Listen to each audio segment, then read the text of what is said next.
Welcome back. To ask questions on mental health, the number to call is 0808-054-2233.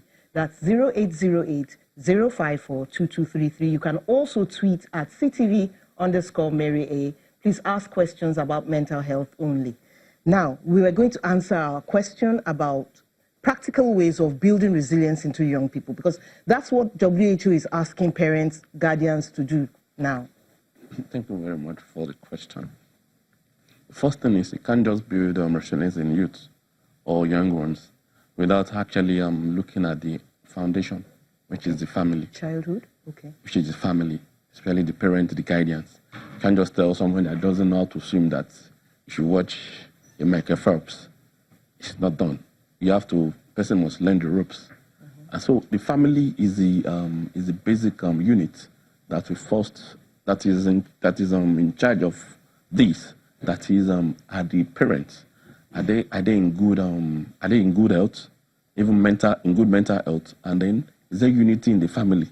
You know, if there is disunity in the family, then that has a way of affecting the children one way or the other, and it is the parents or the guardian that the children look up to when they are growing up, and then they observe, they look at what they are doing. If a father is a bully, as in he's always abusing the mother, the child is also watching and learning. Okay. Let me just hold you on there and listen to Afolabi, who is calling. Hello, Afolabi. Hello. Good morning. What's your question? Well done. Please, no, I want to ask. There's a sister. Hello, are you with me? We can hear you.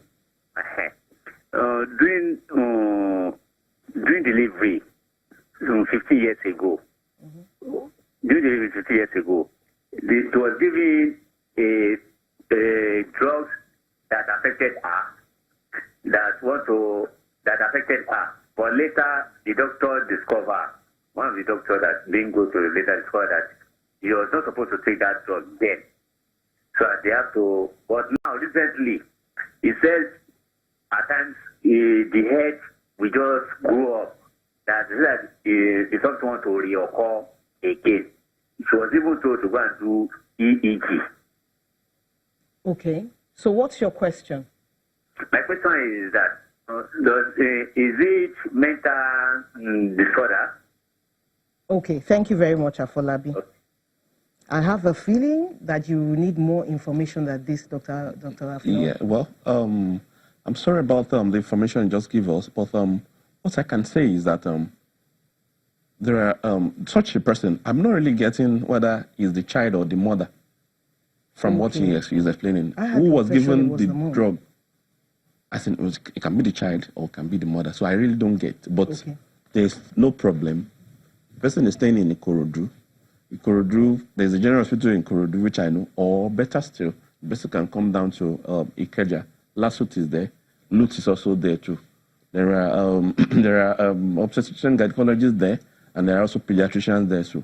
So those two can reveal the person and they can help out. And they can refer if it's necessary. And then Ikorodu is there. If Ikorodu cannot manage, then Ikorodu can refer to either Lasut or Lut. Okay. Where they can manage, but the information is not full. It's sketchy. So I don't want to be, I'm not... okay, so go on with your discussion about building resilience. Yeah, so... Just a minute. Someone else is on the phone from Pt.3. Hello. Okay, what's your question?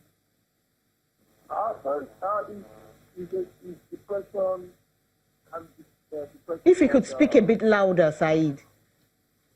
Hello? Hello? Yes, we can hear you well now. Yeah. Can depression cause a weakness in the body as a physically depression? Someone who is facing depression, can it physically cause health problem for someone? Could you go over that again? I mean, can depression cause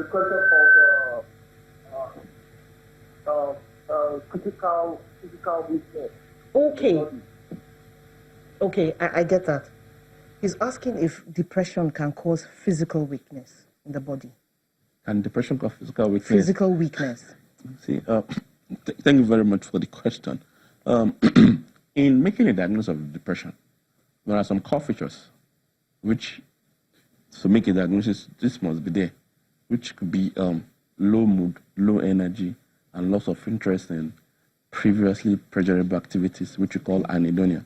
So the low energy, you are not having the zeal, the energy to do things, the willingness to even go and visit friend or someone that watches football cannot just decide to enjoy it anymore. So that can cause a physical weakness, and is one of the features of those that are having depression too, which is also one of the core features that you see in people with depression.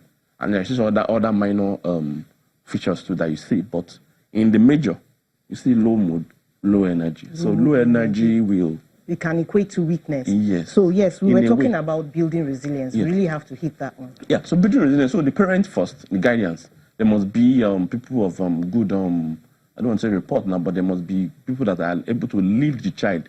What what they do shows that they care, they in an atmosphere of love. So that, and then even the parental style too. They have to, if the child is doing something that is wrong, closeness to the child. Yeah, you have to correct such. Let's take this call from Buko. Hello. Hello, Francis. Good afternoon. Good afternoon, Francis. What's your question? Please, in a situation, maybe you in your mind, you are seeking a particular thing which you don't want to think of, and you don't know how to weigh it. Maybe you don't have a steady mindset. Okay. And you want to have a stable mind. Right. I don't know whether there is help. Okay. I'm sure Dr. Afinowi, he's already nodding. He knows what you're talking about. So what's that like? He can't control his thoughts or something? Yeah, thank you very much. The man that's from Francis. Boko, that's Benue State, right? Yeah. Mr. Francis, well, if somebody is having a lot of thoughts coming into the mind and the person cannot really control it, that is, such a person should present at a mental health facility. Can they talk him through? It's not always about drugs, is it? No. I've not mentioned drug since I've been talking. In fact, the other question was, I said refer to a clinical psychologist. Okay, you have to do that in 30 seconds. Okay, so such a person should present at a mental health facility where the person can be properly assessed. There are different mental illnesses that can have such presentations. So in short, if anything is troubling you, just come. What do people ask you most about, Hannah? What do people confide in you most about? About decision making. When they want to, young people talk to me about making decisions, like when they need to go to school, they are trying to make a decision. Maybe their parents do not believe in what they want to do. They talk about things like that. For the ladies, they talk about how they can overcome pressure from the guys around. Okay. They want to stay on their own, but the pressure is so much on them. So those are some of the things they talk about. Some of them talk about how their parents do not understand them at home, how they want to be like this, but their parents do not just want to hear that. So those are some of the things that young people talk about. Thank you so much. We have to close now, but thank you so much, Hannah, for coming. Thank you so much, Dr. Afinowi, for coming. Thank you very much. Thank you at home or wherever you are watching. I want to especially thank Afolabi, Said, and Francis for calling in. Have a great day. I am Mary Alale Yusuf.